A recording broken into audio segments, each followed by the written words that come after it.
물론 여긴 국민 라디오.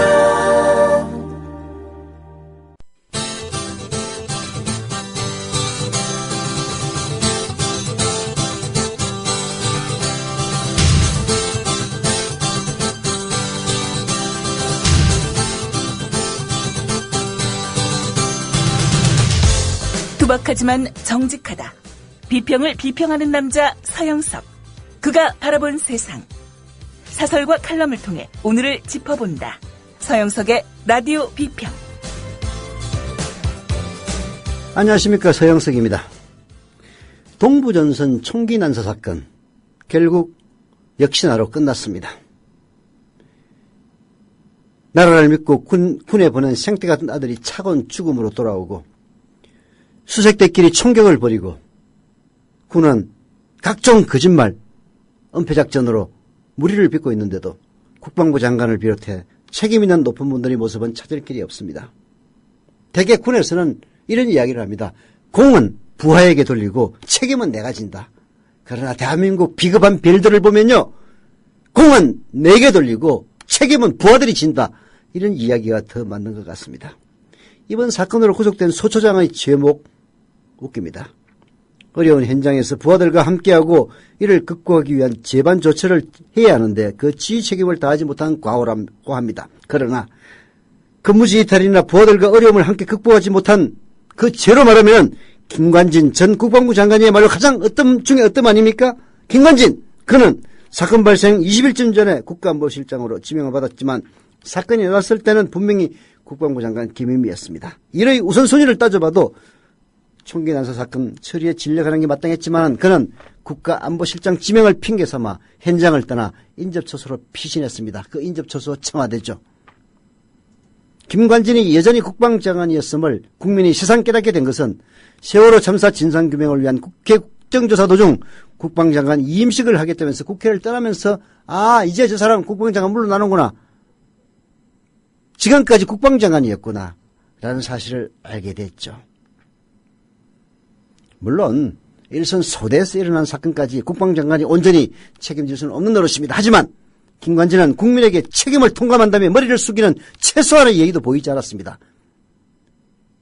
가정이지만 만약 우리 군이 북한과 상대해서 조그만 전가라도 올렸더라면 아마도 군은 국방장관께서 강조해오신 전투형 부대 육성 지휘 방침 덕분이라고 입이 침이 마르도록 자랑했을 겁니다. 김관진은 관원이 좋은 사람일지는 몰라도 진정한 군 지휘관으로서 용기 전혀 없었습니다. 그런 김 실장이 국가안보실장이 된 뒤에 곧바로 서부전선 부대를 방문해서 차기 도발할 경우 가차없이 영증에 완전히 굴복할 수 있는 강한 전투력을 갖추라고 말한 것은 정말로 웃기고도 씁쓸한 풍경입니다. 격동하는 한반도 주변 정세 속에서 안보 외교와 남북관계 관리를 총책임진 사람이 강성일변도의 발언을 하는 것도 부적절해 보이지만 임명장 체포 과정에서 보인 군의 오합지졸 모습을 떠올리면 국민의 얼굴이 화끈거리는 그런 발언입니다. 수색하라고 내보내놨더니 수색대끼리 서로 총격전이나 벌이고 그러고 나서 얼마 있지도 않아서 북한군이 바로 GOP 앞에까지 와가지고 배를 누르고 도망가고 그런 상황에서 적도발 시 가차시 응징해서 완전히 굴복할 수 있는 이따위 얘기를 꺼낼 수 있다는 것 자체가 정말 얼굴이 뚜긋기 짝이 없는 인간이라는 얘기입니다. 김관진이만 그렇습니까? 이 와중에 한민구 신임 국방장관은 국회 인사청문회에서 이따위 얘기를 했습니다. 군 내부에 친북 종북 성향의 간부가 있을 가능성이 있다라는 식으로 말입니다. 제대로 된 군의 총사령탑 국방장관이라면 오히려 이렇게 얘기에 마땅합니다. 나는 우리 군 간부들의 애국심과 충성심을 추호도 의심하지 않는다라고 말입니다. 오로지 정부 여당의 구미를 맞추기 위해서 무조건 종북 친북 간부 따위의 말을 하는 것이야말로 가장 군인답지 못한 하늘에 대고 스스로 침을 뱉는 그런 행동입니다.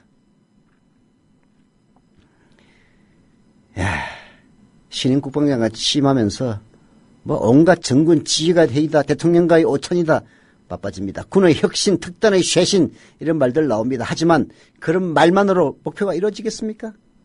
부하 간부들의 애국심을 의심하고 부하들 중에서 종북 간부가 있다는 식으로 일이 잘못되면 부하에게 책임을 돌리는 그런 장수 밑에서 강한 군대 나올 수 있습니까? 정말로 비겁한 별들의 고향이 아닐 수가 없습니다. 아침 오프닝 이야기는 한겨레신문 김종구 논설위원의 비겁한 별들의 고향 칼럼에서 인용한 겁니다. 참으로 비겁한 인간들입니다. 네, 라디오 비평 시작합니다. 함께하고 계신 방송은 정치평론가 서영석 미디어협동조합 이사장이 진행하는 라디오 비평입니다. 지상철 조합원 신청 광고입니다. 강화대교 앞에서 개념 부부가 만드는 개념 곰탕 연지연 곰탕. 연지연이란 가마솥의 장작불로 온종일 구워내는 곰탕을 서로 나누어 이어지는 인연이란 뜻입니다. 연지연 곰탕이 민주주의를 열망하는 조합원 여러분과 국민의 건강을 책임지겠습니다. 곰탕 포장 판매는 한 팩 800g에 7,000원이며 7팩 이상은 무료 배송으로 드립니다. 연지연 곰탕은 강화대교 입구에 위치해 있습니다. 단체 주문 예약 및 포장 주문 전화번호는 010-7252-1114, 010-7252-1114, 031-989-9968. 조합원 단체 예약은 10% 할인해드립니다.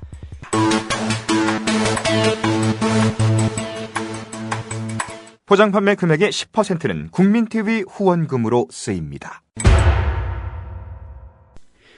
어제 방송 시간에도 잠깐 전해드렸습니다만은 결국은 정성근 문화체육관광부 장관 후보자가 자진 사퇴하는 것으로 귀결이 됐습니다. 그런데 이 과정을 보면은 정말 박근혜 정권 한심하게 이를 데 없는 병신 정권이라는 사실 세상 깨닫게 됩니다. 박근혜 대통령이 정성근을 포함해서 장관 후보자들에 대한 그 제2요구서라기보다는 뭐라고 얘기해야 되나? 하여튼 다시 한 번 더 청문 요청서를 보내고 나서 결국은 정성근도 임명 강행하겠다는 뜻으로 다 풀이됐고 실제로 그럴 뜻이었던 것 같습니다. 그런데 아주 이상스러운 하자가 드러나가지고 정성근이 사퇴함으로써 결국은 김명수 정성근 없이 제2기 내각을 출범하게 됐는데요. 이 과정 조금 이따가 사설 동아일보와 조선일보의 사설을 통해서 보여드릴 겁니다만은 진짜 참 이게 뭐 무슨 청와대냐 한심하게 이를 데 없다는 생각이 절로드는 사태였습니다. 동아일보와 조선일보마저도 오늘 사설을 통해서 질타를 했는데요. 이 이야기는 사실상 박근혜 정권의 레임덕이 이제 시작됐다는 얘기입니다. 내용을 보면은 그냥 조선일보, 동아일보 이런 제목 없이 그냥 내용만 보면은 무슨 진보개혁 성향의 신문에서 박근혜 정권을 질타하는 듯한 그런 소리로 들립니다. 왜 그런 이야기가 나오겠습니까? 이런 보수신문, 자칭 보수신문들의 눈에 봐도 박근혜 정권 이제 우스워진 겁니다. 또한 무슨 하청정당을 탈피하겠다고 노가리 까댔던 김무성이 완전 허접 등신이었다는 점을 다시 한번 이번 사태를 통해서 증명을 했습니다. 한겨레신문의 사설에 그 내용이 들어있는데요. 연속해서 소개를 해드리겠습니다. 처음으로 소개해드릴 사설은요. 동아일보의 사설입니다. 폭로 압박에 멈춘 불통인사. 청와대는 왜 말이 없는가? 제가 묻고 싶은 질문을 동아일보가 해주고 있습니다. 정성근 문화체육관광부 장관 후보자가 어제 자진 사퇴했다. 박근혜 대통령은 새정치민주연합 박영선 원내대표의 요청대로 김명수 사회부 총리 겸 교육부 장관 후보자의 지명을 철회했으나 정 후보자에 대해서는 의혹이 대체로 해명됐다며 임명을 강행할 태세였다. 정 후보자는 뒤늦게나마 물러나는 모양새를 취함으로써 자신의 체면은 살렸지만 박 대통령은 여론을 외면하는 불통 이미지에서 벗어나지 못하게 됐다. 오히려 상황 판단과 위기관리 능력에서 허점까지 드러났다. 거짓말 문체부 장관이 정부 대변인으로 나설 경우 대한민국의 국격이 어찌 됐을지 상상해보면 아찔하다. 정성근의 가장 큰 문제점은 수많은 흠집 플러스 바로 청문회장에서 자신의 거짓말이 들통났다는 점입니다. 지금까지 청문회 역사상 국무위원으로서는 처음이었습니다. 물론 검찰총장 천성관 씨 그런 사례가 전례가 있긴 했습니다만은 국무위원, 즉 장관 후보자로서는 처음으로 인사청문회장에서 나는 거기에 살았다.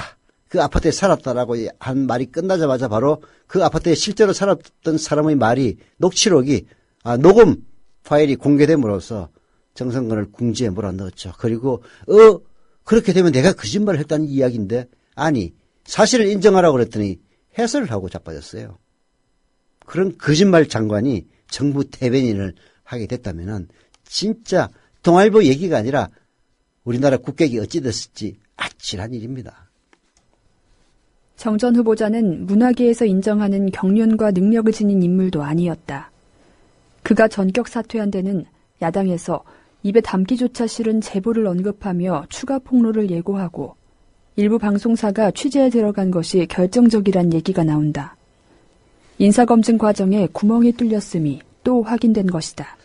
2명의 총리 후보자와 2명의 장관 후보자가 낙마함으로써 박근혜 정부 2기 내각 10명의 총리 장관 후보자 중 4명은 이미 잘못된 인선임이 드러난 겁니다. 물론 장관으로 임명한 사람들 중에서도 정종섭 거짓말쟁이를 갖다가 정부 대변인인 문체부 장관에 부적격하다면은 위장전입을 다스리는 위장전입을 단속하는 위장전입을 책임져야 되는 안전행정부 장관의 위장전입을 국회 청문회장에서 시인한 정종섭이를 장관에다가 갖다 놓는 것은 괜찮다는 얘기입니까?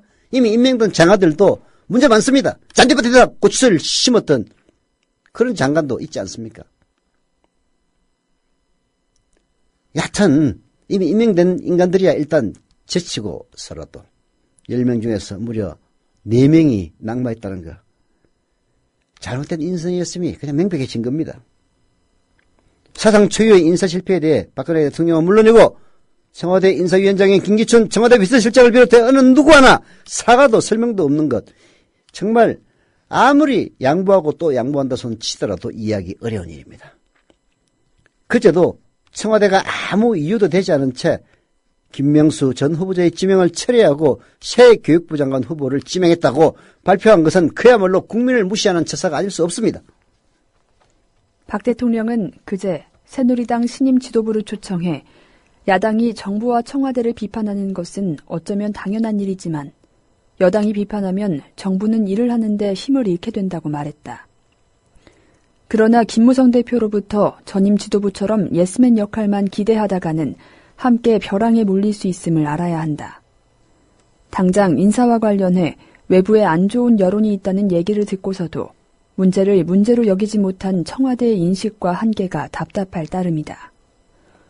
온 국민이 장관 후보자의 밑바닥까지 다 목도하고 나서야 자격 미달임을 알게 되는 청와대라면 다른 국정도 그런 식으로 하지 말란 법이 있겠는가? 그렇습니다.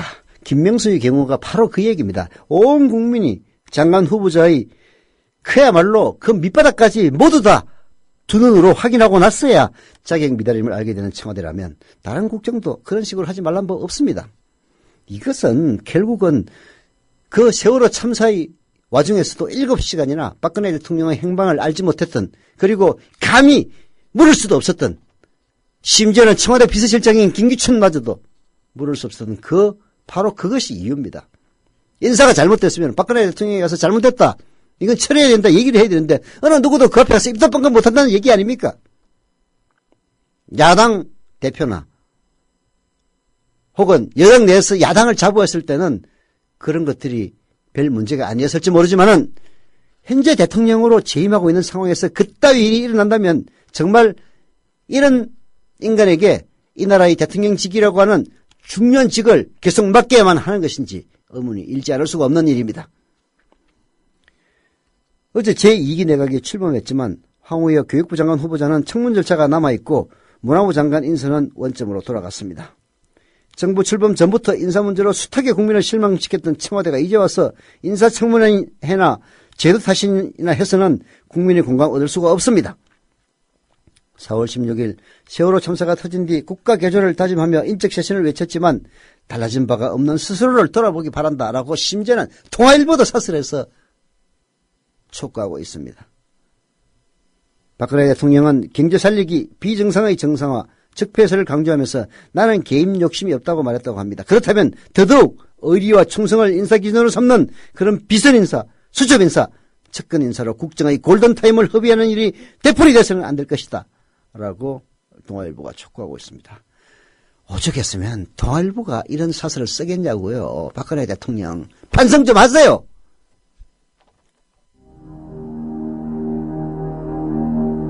동아일보 해직 언론인의 모임인 동아자유언론 수호투쟁위원회 김종철 위원장. 그는 국민TV 스튜디오 입구에 붙은 글귀를 감격 어린 눈으로 지켜봅니다. 그것은 자신들이 1974년 10월 24일 편집국 입구에 게시한 동아투의 결의문 사본이었습니다. 저기 스튜디오에 사진을 걸어놓은 거 보니까 저희 113명이 해직 당할 때 그것이 부당하다고 항의하시다가 자진 사퇴하신 송건호 선생님, 중앙정보부에서 받은 고문 때문에 파킨슨씨 병으로 몇 해 전에 돌아가셨고. 왜 국민TV는 40년 전 동아투의 결의문을 입구에 붙였을까요?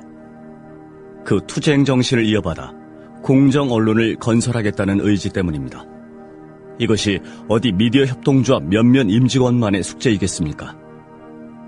죽은 언론인의 사회에 역사를 살아가는 모든 시민에게 던져진 사명일 것입니다.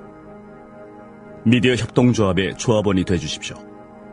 국민점TV에 접속하시면 됩니다. 2014년 4월 1일은 한국 언론사의 역사적인 날이 되리라고 생각합니다. 동아투의 사람들 뒤에서 여러분이 원하는 모든 일을 힘껏 도와드리길 약속드립니다.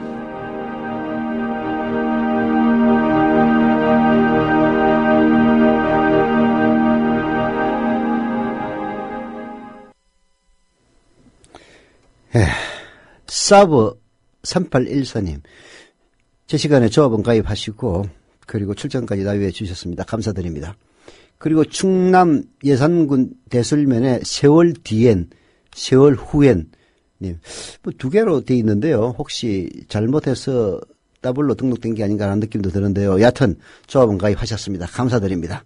출자금도 조속히 납부 바랍니다. 사실 최근 들어서 전화를 통해서 출자금을 납입하겠다, 혹은 전화로 CMS 이체 신청을 하겠다는 분들이 굉장히 많습니다. 근데 이 일을 담당하는 직원의 숫자는 조상훈 국장까지 포함해서 3명밖에 없습니다. 그래서 전화가 통화 중이거나 혹은 통화를 하는데 뭔가 좀 쌀쌀맞게 느끼는 그런 느낌이 들더라도 널리 양해해 주시기를 부탁을 드리겠습니다. 워낙 똑같은 사람들 계속 똑같은 이야기를 반복해야 되기 때문에 저도 옆에서 그 얘기를 듣다 보면은 너무나 사무적으로 하는 것이 아니냐 이런 생각이 가끔 들 때가 있긴 한데요. 계속 하다 보면 어쩔 수 없이 그렇게 됩니다. 그렇다고 해서 저희 직원들이 조합원 분들을 사랑하는 마음이 덜하거나 혹은 무시하는 것 전혀 아니니까 양해해 주시기를 부탁을 드리겠습니다. 그리고 게시판에서요. 윙스님, 메일 보고 착잡했다고 했는데 착잡하실 게 없습니다. 제가 어제 메일 보낸다고 예고도 했고 조합원 전체 메일 보냈는데요. 뭐 있는 그대로를 솔직히 말씀드리고, 그리고 극복 가능한 어려움이며 여러분들이 월조합비, 과거에는 사용료라는 이름으로 불렸습니다만은 11,000원 계좌이체로 납부해 주시는 분들이 늘어난다면은 얼마든지 극복이 가능한 겁니다. 그러나 지금 박근혜 정권도 문제점이 바로 그겁니다. 뭔가 문제가 있으면 솔직하게 국민들에게 털어놓고 그 해결책을 구하고 조언을 듣고, 그리고 국민들을 저희들이 조합원님들 모시는 것처럼 한다면 문제 전혀 없습니다. 그런 차원에서 숨김없이 솔직하게 말씀드리고, 그리고 여러분들에게 CMS 계좌이체 신청 호소드리는 거니까 너무 큰 걱정은 하지 말았으면 합니다. 그리고 탱고님, 메일 받고 1년치 보냈다고 하네요. 감사드립니다. 가온가라님은 조합비 1년치 선납했는데 추가로 CMS 계좌이체 신청하셨다고 합니다. 감사드립니다. 뭐 착잡하실 것도 없습니다. 그냥 해주시면 됩니다. 잘 될 겁니다. 자, 동아일보만 그러느냐? 조선일보도 하루도 안 돼 허사가 된 박근혜 대통령의 결정 도대체 누가 책임지느냐. 아까 동아일보 사설에서도 그 책임 문제를 거론했었는데요. 김명수 지명 처리할 때도 거기에 대해서 국민들에게 죄송하다는 말 단 한마디도 없었습니다. 참 이렇게 오만불손한 정권 하다 처음 봅니다. 전도 아니나 노태우도 이 정도는 아니었습니다. 정성근 문화체육관광부 장관 후보자가 16일 사퇴했다. 청와대는 전날 밤까지 거짓말 논란 등에 휘말린 정 후보자에 대해 잘못 알려진 게 상당히 많다며 이날 중 정 후보자를 장관으로 정식 임명하겠다는 뜻을 분명히 했다. 여당 지도부도 박근혜 대통령의 정 후보자 임명을 기정사실로 받아들였다. 그게 어제 정성근 후보자가 사퇴하기 직전의 상황이었습니다. 여당 지도부도 박근혜의 정성근 임명 강행을 기정사실로 받아들였습니다. 그래서 김무성 완전 그야말로 병신 다 됐습니다. 일단 임명해놓고 어쩌고 저쩌고 박근혜 실드를 열심히 치고 있는 그 마당에 메모로 달랑 전달됩니다. 정성근 사퇴했다고요. 자진 사퇴하고 있다고. 여하튼 정성근 임명이 기정사실로 받아들이는 그런 분위기였죠. 그러나 야당은 물론이고 여당 내에서도 상당수가 정성근 후보자를 장관에 임명하는 것 반대했습니다. 국민 다수의 여론도 다르지 않았습니다. 그런데도 박근혜 대통령은 정성근 후보자의 장관 임명을 강행키로 결심했습니다. 대통령으로서는 많은 피해를 감수하고 중대한 정치적 결단을 내린 것이다. 조선일보의 해석이긴 합니다만은 객관적으로 보면 그렇게 해석할 수 있습니다. 그러나 이 결단 12시간도 안 돼서 정성근 후보가 스스로 물러나면서 허사가 된 겁니다. 완전히 개막장 코미디가 된 겁니다. 잘한 결정이든 못한 결심이든 대통령의 심각한 결단이 12시간도 안 돼서 무용지물이 되는 일은 결코 예사롭게 볼 수 없다. 이게 조선일보의 시각입니다. 이렇게 된 원인은 여론 악화에 덧붙여 정 후보자와 관련된 추가 의혹 때문인 듯하다. 새정치민주연합 박영선 원내대표는 이날 아침 라디오 인터뷰에서 정 후보자에 대해 여러 제보가 들어왔는데 일부는 입에 담기조차 참 싫은 내용이라며 관련 내용을 공개할 수도 있다는 뜻을 내비쳤다. 정 후보자는 보도자료를 통해 다 설명드리지 못하는 부분이 있지만 그냥 물러나는 것이 도리라고 했다. 말 못할 사정이 있다는 뜻이다. 청와대는 처음 검증 단계에서 야당이 확보한 정성근 후보자 관련 제보 내용 알지 못했다고 합니다. 정성근 후보자에 대한 청문회가 끝난 뒤에야 여당 의원을 통해서 관련 내용을 입수했다는 겁니다. 그 내용이 뭔지 차마 입에 담을 수 없는 내용이 뭔지 얘기하고 싶은 생각 전혀 없습니다. 현 청와대 인사팀이 고위공직 후보자와 관련된 검증에서 가장 기초적인 사항도 확인을 하지 못해서 낭패를 겪은 것이 이번 처음이 아닐 뿐더러 과거 어느 정권보다도 이런 일이 잦습니다. 결국 청와대의 부실 검증이 대통령 결정을 우습게 만드는 지경에 이르는 겁니다. 더 근본적인 문제는 청와대의 정치적 판단 능력입니다. 이날 제기된 추가 의혹이 아니더라도 정성근 후보자는 이미 국민 앞에서 없는 사실을 지어내 위정한 것만으로도 장관 자격을 잃은 상태였습니다. 국회 인사청문회 제도가 도입된 이후 이렇게 위정을 한 후보자가 고위공직에 임명된 적이 없습니다. 이런 정성근 후보자를 장관에 임명하는 것은 국민과 국회의 뜻을 정면으로 거스르는 것이 될 수밖에 없습니다. 불과 일주일 전 대통령이 야당 지도부와 만나서 협력을 다짐하면서 모처럼 자리 잡은 여야 간 협력 분위기도 무너지게 됩니다. 대통령이 내건 국가 핵심 과제들도 국회의 문턱을 넘지 못해 사장될 수가 있습니다. 이 모든 사태의 1차적인 책임은 물론 그런 문제를 다 무릅쓰고 정성근을 밀어붙이겠다고 한 현재의 대통령 박근혜 씨에게 있습니다. 그러나 그 중대한 오판을 막지 못한 청와대 보좌진들은 존재 이유 자체를 스스로 의심해야 될 상황입니다. 도대체 청와대 보좌관들은 뭐하러 그 자리에 월급 받으면서 국민 세금 축내면서 앉아 있는 겁니까? 이 문제를 그대로 두고 이날 출범한 박근혜 2기 내각의 성공을 기약할 수가 있겠느냐? 이게 조선일보의 사설입니다. 물론 저는 그 이유가 뭔지 잘 압니다. 1차적인 문제가 박근혜라고 했지만은 1차적이고 2차적이고 3차적인 문제 모두가 박근혜에 있는 겁니다. 왜 청와대에서 부실 검증을 하겠습니까? 박근혜가 찍은 인간에 대해서 정확하게 검증을 해서 낙마를 시킬 수 없는 분위기가 바로 박근혜 정권의 청와대를 지배하고 있는 분위기 때문입니다. 위에서 찍었다라고 하면 그저 설설설 넘어가는 이 분위기가 결국 이런 인사참사를 낳은 겁니다. 그 책임이 어디에 있겠습니까? 오로지 모든 책임은 박근혜가 져야 되는 것이고, 그러나 부정선거를 했든 뭘 했든 선거로 뽑힌 대통령 쫓아내지 못하니까 최소한 김기춘이라도 책임을 지라. 이런 이야기, 이런 기초적인 이야기를 매번 떠들어야 되는 이 나라의 국민이라는 사실 자체가 부끄럽기 짝이 없습니다.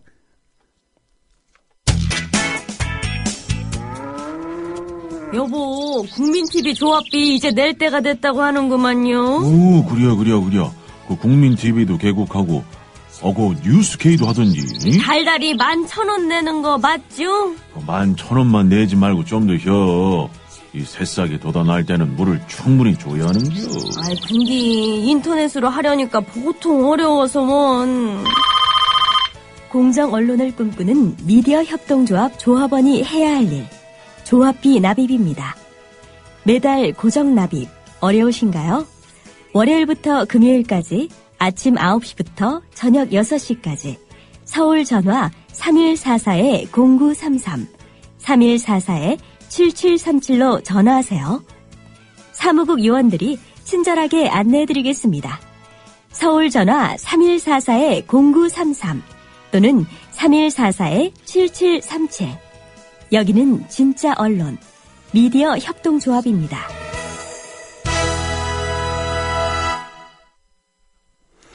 네, 제 시간에 가입해 주신 동거인님, 조합원 가입 감사드립니다. 대구 달서구 본동의 살아있어 행복님도 역시 조합원 가입하셨습니다. 감사드립니다.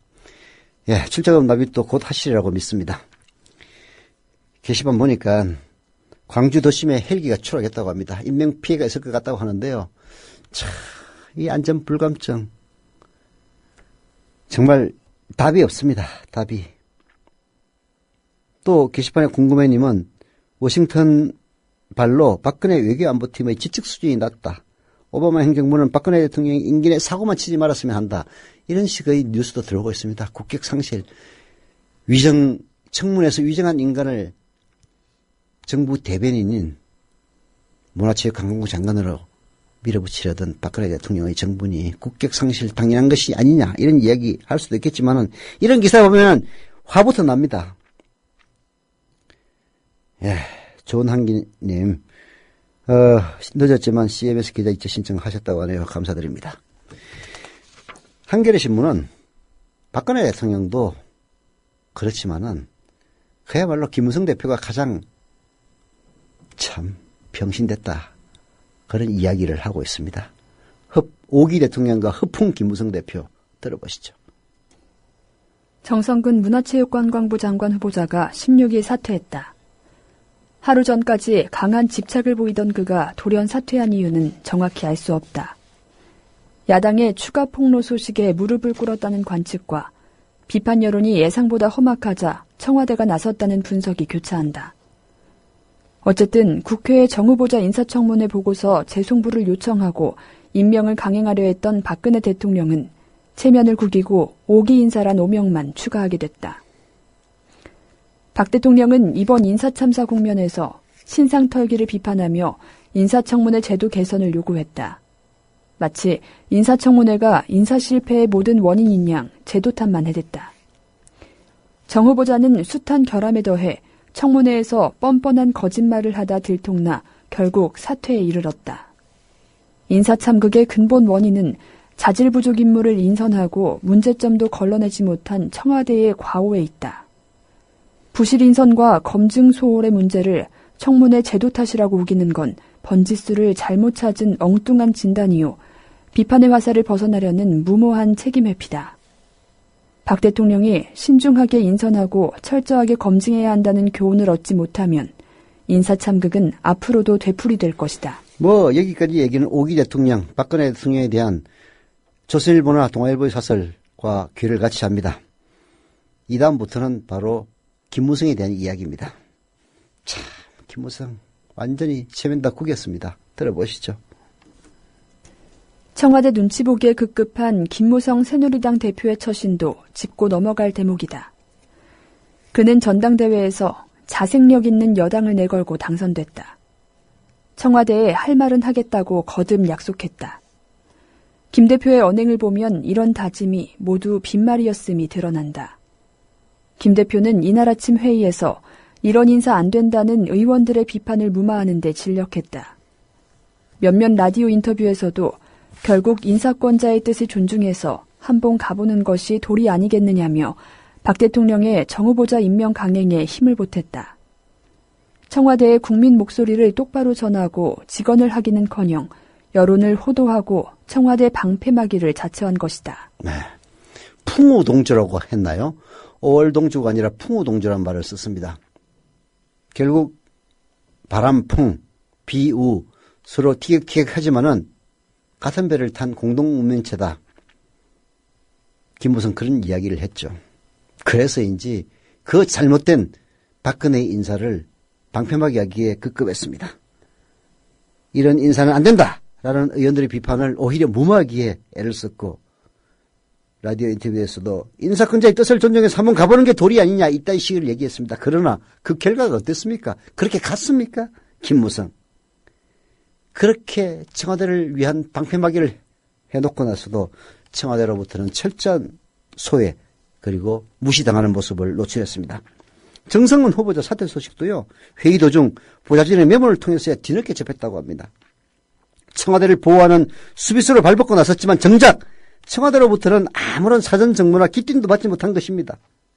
청와대에 할 말은 못하고 들을 말은 못 들은 채 초장부터 멸시당하는 모습이 바로 압도적 표차로 1위를 한 집권당 대표 김무성의 현주소입니다. 이거요? 김무성이가 자처한 측면이 큽니다. 뭐 풍우동준이 뭐니 우린 공동운명체라고 하니까 공동운명체는 안 챙겨줘요. 뭘 어떻게 하든 간에 알아서 그냥 길 건데 왜 챙겨줍니까? 이런 태도를 보일 요량이라면 말이라도 하지 마세요. 뭐 수평정 당청관계 복원한다면서 하청정당을 탈피한다면서 이따위 말이라도 하지 말라고요. 그렇게 철저히 개무시당하고 청와대를 위해서 그야말로 과거 황후여나 최경환이 못지않게 홍외도로 살려면은 무슨 놈의 하청정당을 탈피한다는 그런 이야기를 합니까? 창피한 줄 아세요?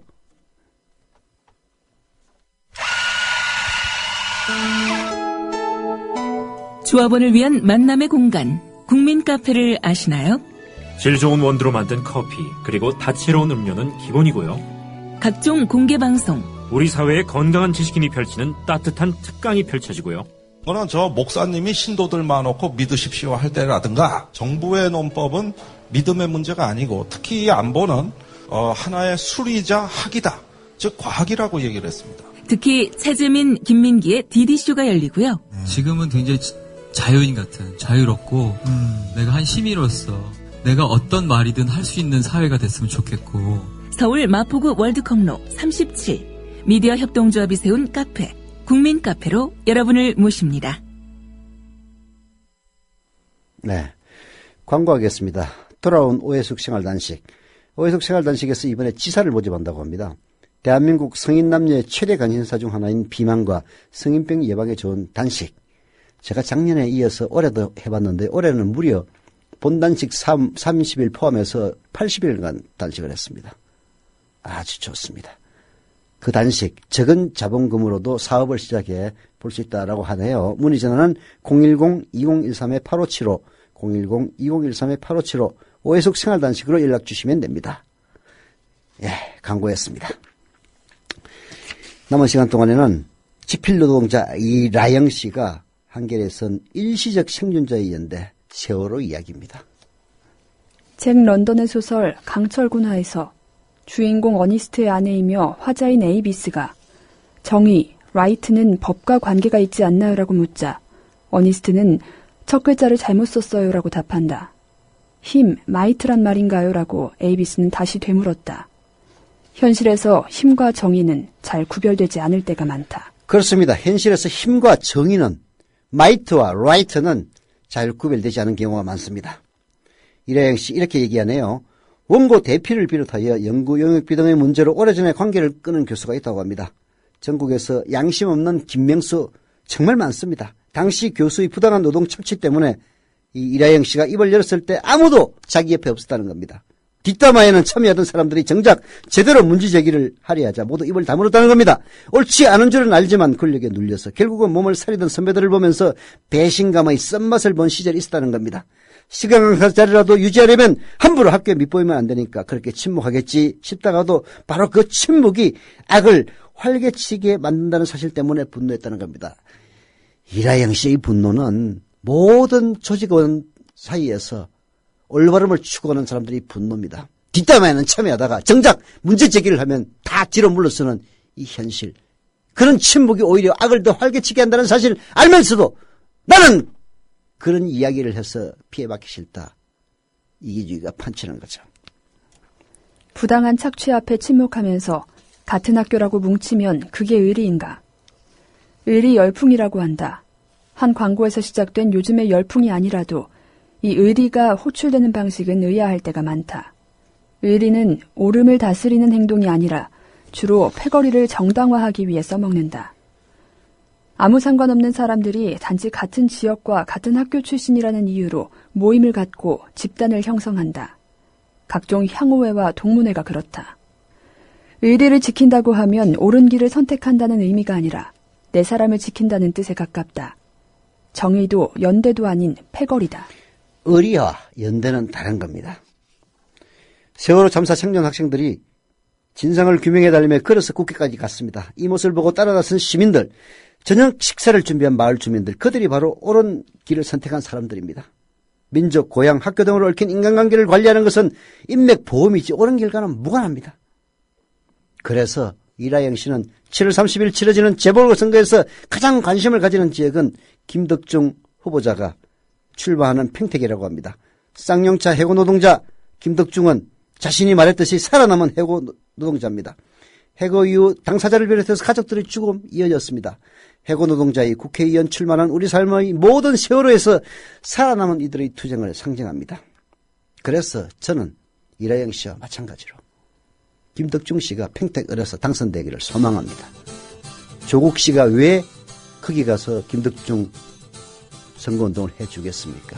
여러분들도 성원 보내주시기를 부탁드립니다. 라디오 비평 마칩니다.